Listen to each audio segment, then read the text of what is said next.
Bienvenidos a Cruce de Palabras por Telesur. Soy Luis Hernández Navarro y hoy tenemos en el estudio a una invitada de lujo, la doctora Arantxa Tirado. Arantxa es española, es doctora en ciencia política, profesora también de ciencia política en la Universidad de Barcelona y una gran conocedora de América Latina. Su solidaridad hacia la revolución bolivariana es de todos conocida en el continente y estamos aquí para conversar sobre su último libro a propósito del lawfare. Arantxa, muchas gracias por estar con nosotros. Al contrario, muchas gracias a ustedes y a Telesur. Un honor estar aquí. Comencemos por el ABC. Cuando tú hablas de lawfare, ¿a qué te refieres exactamente? Bueno, yo me refiero a la guerra judicial que se ha utilizado para neutralizar, aniquilar, acabar con las carreras políticas, tratar al menos, de determinados líderes de la izquierda latinoamericana.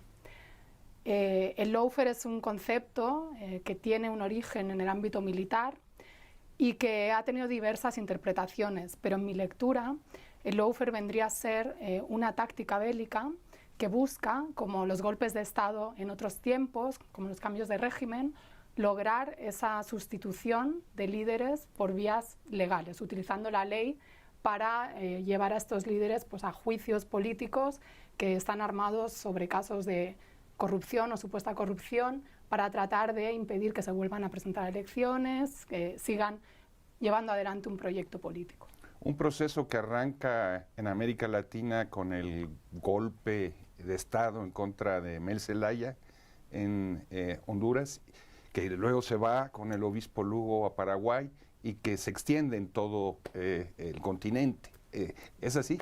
Sí, digamos que este tipo de golpes se pueden insertar también en la lógica de aplicación del lawfare, aunque si nos ponemos más teóricos, ¿no? En el debate, incluso pudiéramos ver las diferencias, ¿no? Respecto a los casos de lawfare paradigmático que se consideran los de Lula da Silva, los de Cristina Fernández o los de Rafael Correa y otros funcionarios de otros niveles, ¿no? No quiero decir que solamente afecta a estos presidentes, pero incluso yo me atrevería a decir que tenemos antecedentes con el desafuero que se le hizo a Andrés Manuel López Obrador en el año 2004.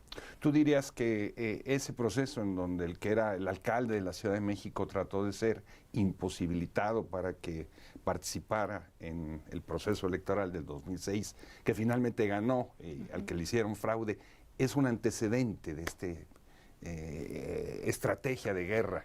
Sí, yo sí veo elementos compartidos con las características que siempre se destacan en los casos de aplicación del lawfare, ¿no? Como es armar una causa por la vía judicial para aniquilar a un enemigo político, neutralizarlo debido a su potencial político, como se ha visto a posteriori.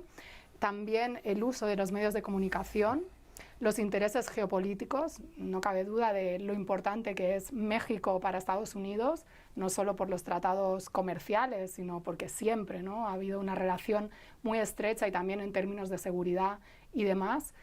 Y bueno, y esa articulación de oligarquías, tanto nacionales con intereses internacionales, que operaron junto a medios de comunicación donde todo estaba muy imbricado, para pues sacar, usando una argucia legal con muy poco recorrido y un caso como muy peregrino para tratar de evitar que López Obrador se presentara a las elecciones. Sin embargo, en aquel entonces esa estrategia no tuvo éxito. Él se presentó a las elecciones, fracasó, digamos, a diferencia del caso de Lula. Sí, efectivamente. Y también pudiéramos decir que, viendo cómo han sido los hechos, ¿no? Como los tribunales, los distintos tribunales en Brasil han ido desestimando las causas que se han interpuesto contra Lula al final, ¿no? Demostrando que, por ejemplo, la operación Lava Jato pues, tuvo una intencionalidad política, o en el caso de Cristina Fernández, que sigue a día de hoy defendiéndose en los tribunales, pero que han ido cayendo otras de las causas que se le armaron. También pudiéramos decir que no necesariamente la aplicación de esta estrategia o esta táctica bélica significa su éxito. O sea, lo intentan, pero eso no invalida que se haya utilizado. Y también habla de la no infalibilidad, ¿no?, de estas estrategias del imperialismo. Sin embargo, no es el caso de Lula, no es el caso de Cristina o de Correa, pero en los gobiernos progresistas en la región ha habido graves problemas de corrupción. No, en ese sentido la derecha no está inventando, sino está utilizando una debilidad o una desviación. ¿Hasta dónde este tipo de comportamiento de los gobiernos o de funcionarios de gobiernos progresistas no crea las condiciones para que esa estrategia tenga éxito? Yo creo que precisamente el lawfare se ha armado sobre casos de corrupción precisamente por esto que tú dices, ¿no? Porque siempre América Latina y el Caribe ha tenido esta fama de zona del mundo corrupta, obviamente con razón, aunque, nota al pie, otras partes del mundo también tienen sus dosis de corrupción, ¿no? Parece que en Europa no haya corrupción, o en Estados Unidos también la hay. Pero, ¿qué sucede? Es muy delicado porque efectivamente hay casos de corrupción, no seguramente los que armaron contra Lula, no los que armaron contra Cristina, por supuesto no los que armaron contra Rafael Correa, etcétera, etcétera. Pero se juega a esta carta porque el tema de la corrupción es un tema muy sensible en las poblaciones, en poblaciones que son tan polarizadas, donde todavía hay masas grandísimas de personas pobres o de personas que no tienen lo mínimo básico y una élite o unas clases dominantes entre las cuales pues algunos que se dedican a la política que se lucran, ¿no?, con el ejercicio de la política o con las coimas, etcétera. Entonces, no es casual o no es inocente el uso de estas causas de corrupción porque tocan la fibra sensible y además son causas que la lucha contra la corrupción concita el consenso de toda la sociedad. Nadie puede defender la corrupción, ¿no?, salvo que sea una persona cínica o que no tenga ciertos valores. Y también pone en una situación delicada cuando uno argumenta, bueno, denuncia el uso del lawfare y estas causas porque dicen, no, esto lo estáis haciendo para tapar la corrupción de estos líderes, o cualquiera que tiene causas abiertas por corrupción se escuda en que lo están persiguiendo judicialmente para tapar sus casos de corrupción.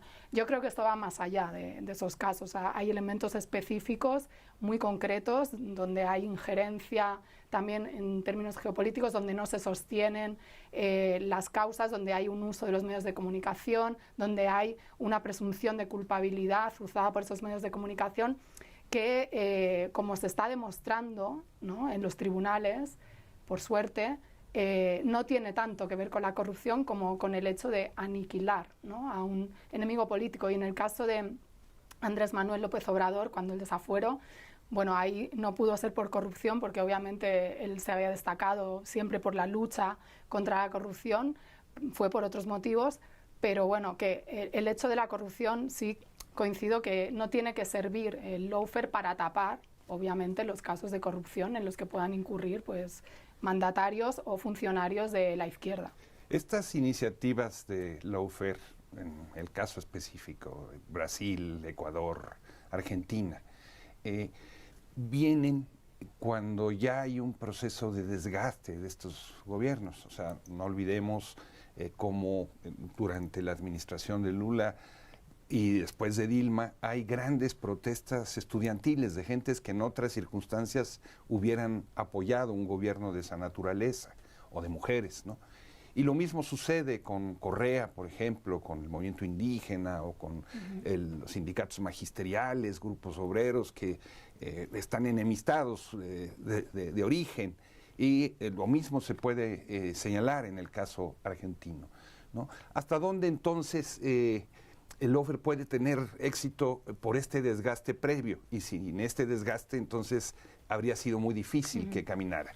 Yo creo que el lawfare coadyuva en una coyuntura donde efectivamente sí hay un desgaste, sí hay un descrédito que se aprovecha, ¿no?, ese momento, ese timing político para desatar esta estrategia en un momento de debilidad. Y se condiciona la opinión pública, es decir, existe una insatisfacción, a lo mejor unas expectativas no resueltas, toda una serie de contradicciones en todos los procesos, lo sabemos, pero si no hubiera habido estas causas, quizás eso se hubiera canalizado de otra manera, hubiera habido la posibilidad de que estos gobiernos o estos líderes se defendieran o pudieran continuar con sus mandatos sin haber esta alternancia que ha sido tan brutal, ¿no? En algunos casos, desde muchos puntos de vista. Y también, bueno, porque ha supuesto estas persecuciones, situaciones como la de Rafael Correa, ¿no? Que no puede prácticamente regresar a Ecuador por estas alertas rojas y entonces esto también impide que estas personas, por la presunción de culpabilidad, se puedan defender y que una vez se ha establecido esa mancha, sea muy difícil quitarla, aunque se vayan desmontando en los tribunales los casos. Entonces, bueno, nuevamente es un proceso complejo, es decir, hablar de esto no significa negar lo otro, y también yo creo que harían bien los mandatarios en no solo enfocar a estas cuestiones externas, que es importante denunciarlas, y a también asumir la autocrítica. Lo que pasa es que es muy difícil hacer autocrítica cuando estás en una situación de guerra, como sabemos bien, ¿no? Sea en el caso de la Revolución Bolivariana, sea en cualquier proceso revolucionario o reformista que se dé en América Latina. O sea, es muy difícil, es la mentalidad de ciudad sitiada, ¿no? O sea, cuando estás sitiado, pues cualquier crítica parece una traición. Acabas de señalar el caso de Venezuela, ¿no? Donde también hubieron intentos de lawfare. Sin embargo, allí no caminó. ¿Cuál sería, desde tu punto de vista, la razón por la que en un caso se pudo frenar y en los otros sí avanzó? El caso de Venezuela es todavía más complejo, porque para mí Venezuela es el ejemplo paradigmático de la guerra híbrida por todos los frentes contra un proceso revolucionario. Perdón, cuando hablas de guerra híbrida, ¿cómo se le explicarías a quien no está familiarizado con el término? Bueno, la guerra híbrida es una manera de llevar a cabo la guerra, hoy en día en el siglo XXI, un término que se ha popularizado y que implica la lucha en todos los ámbitos, o sea redes sociales, sea prensa, sea en tribunales internacionales, sea también con incursiones bélicas, paramilitarismo, guerra simétrica, de todo, ¿no? Entonces, el caso del intento de lawfare, porque sí se ha llevado a Nicolás Maduro ante los tribunales, sí se intentó hacer como unos tribunales paralelos, ¿no? Igual que se hizo este gobierno paralelo de Guaidó, se intentó pues hacer una fiscalía paralela en el exilio, etcétera. Yo creo que no ha tenido más recorrido porque han apostado también por tácticas de trazo grueso, o sea, muy evidentes. Entonces, el uso de la ley para neutralizar al enemigo es algo que también tiene que ver con no dejar huellas de tu crimen. Y esto, o sea, lo que se ha hecho en Venezuela en realidad es muy burdo. O sea, es un nivel de impunidad que yo creo que también tiene que ver con el perfil que tiene la oposición venezolana. ¿Te parece si vamos a una pequeña pausa? Amigos, amigas, no se vayan. Volvemos en muy breves instantes.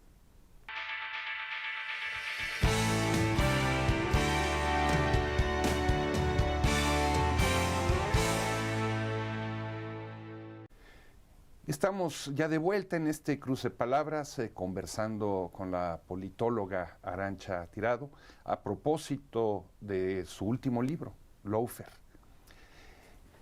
Tú señalabas, Arantxa, que como parte de esta estrategia de golpeo judicial en contra de gobiernos legítimos, la prensa ha jugado un papel muy importante. Sin embargo, otra vez, o sea, si vamos a los casos de Brasil, a los casos de Ecuador, a los casos de Argentina, salvo muy pequeños, ejemplos muy pequeños, diera la impresión de que estos gobiernos no se preocuparon por tratar de construir o facilitar una prensa desde el sector público que pudiera contrarrestar la acción de esta prensa que tiene vocación golpista. ¿Es eso cierto o es exagerado? Yo creo que no tanto, porque de hecho en el caso de Ecuador y en el caso de Argentina, ambos mandatarios trataron de hacer una ley de medios que fue muy criticada y que está dentro de, según ellos también, por declaraciones que han hecho, dentro de los orígenes que ellos consideran de la animadversión que la prensa ha tenido hacia estos mandatarios. De hecho, Cristina Fernández en su libro de memoria, sinceramente, donde relata, ¿no?, todo, bueno, da su versión de la historia, ella habla de cómo Clarín, este conglomerado tan potente de privado en la realidad mediática argentina, había incluso confesado que habían hecho un periodismo de guerra contra ella. Y ella pues dice, yo creo que el tema de la ley de medios no fue algo que no les gustó. Y esa ley de medios que desde Europa, por ejemplo, en España, siempre se vio como al presidente Correa, a través de nuestros medios de comunicación, lo trataban de presentar como alguien que quería cercenar la libertad de prensa y demás, pues trataba un poco de democratizar el espectro mediático, como se hizo en Venezuela, como se hizo en Bolivia, ¿no?, en otras experiencias. Pero esa ley busca regular a los grandes medios privados. Sin embargo, está el problema de la construcción de medios alternativos. Ahí es donde diera la impresión de que hay un hueco, o estoy juzgando mal. Sí, puede ser. A mí me falta más conocimiento preciso, ¿no?, de la realidad mediática de estos países. O sea, conozco mucho más la de Venezuela, la experiencia de Venezuela, pero también me parece que, aunque en Venezuela se hizo un poco así, casi por decreto y demás, eso tiene que ir unido a un proceso que por abajo pues tenga las condiciones para que la gente quiera hacer, ¿no?, radios comunitarias, medios. Obviamente el Estado ayuda, pero siempre está este peligro, y lo sabemos bien, ¿no?, entre la independencia, la cooptación y demás.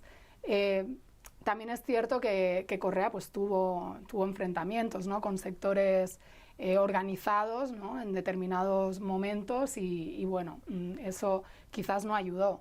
Pero en términos generales yo creo que la historia se explica más por esa clase dominante que tiene también participación, o que tiene una posición privilegiada en el espectro mediático, y que ve a estos gobiernos que le están haciendo un ataque y, bueno, tira adelante toda una serie de baterías para ayudar a una estrategia para ayudar a desprestigiar, o lo que algunos han llamado el asesinato civil, ¿no?, de la imagen pública de estos líderes.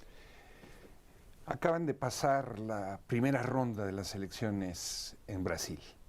El presidente Lula ganó por un pequeño margen, ¿no?, unos 4 o 5 puntos, pero Bolsonaro tuvo una votación mucho mayor que la que las encuestas le daban. Y la derecha y la ultraderecha brasileña lograron posiciones muy importantes en el Senado, en la Cámara, en los estados, en fin.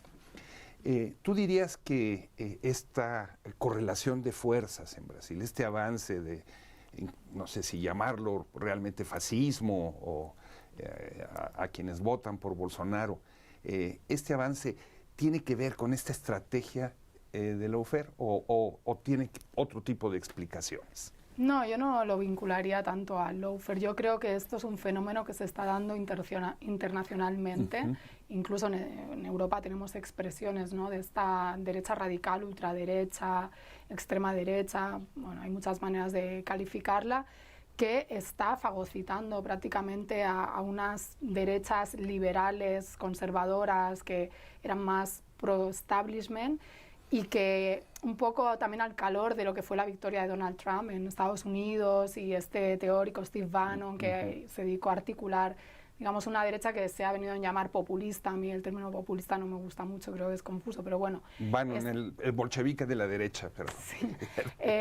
Es más bien una derecha que responde a este tipo de lógica, ¿no?, que bebe más como de estos referentes, y que se ha hecho fuerte utilizando unos métodos que, bueno, son una guerra sucia, sin decir que no se ha beneficiado del lawfare, por supuesto que sí. No, podemos recordar que el juez Moro, ¿no?, uno de los que implicados en llevar a Lula a la cárcel, fue ministro de Interior, creo que es, de Bolsonaro, ¿no?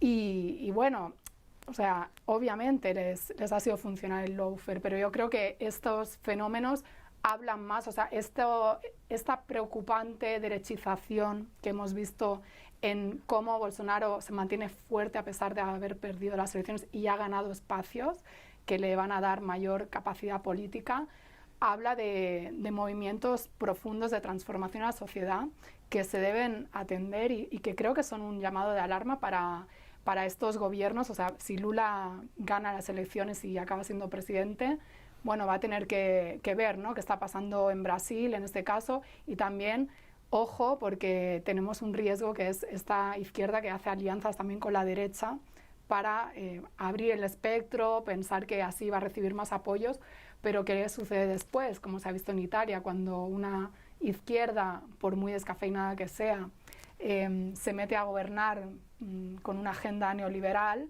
pues la gente acaba votando, ¿no?, digamos, al original, o bien a aquellos que se venden como impugnadores de las políticas neoliberales, aunque en realidad no lo sean. En este segundo ciclo del progresismo, ¿tú ves el peligro de que esa izquierda descafeinada, como le llamas, o light, avance?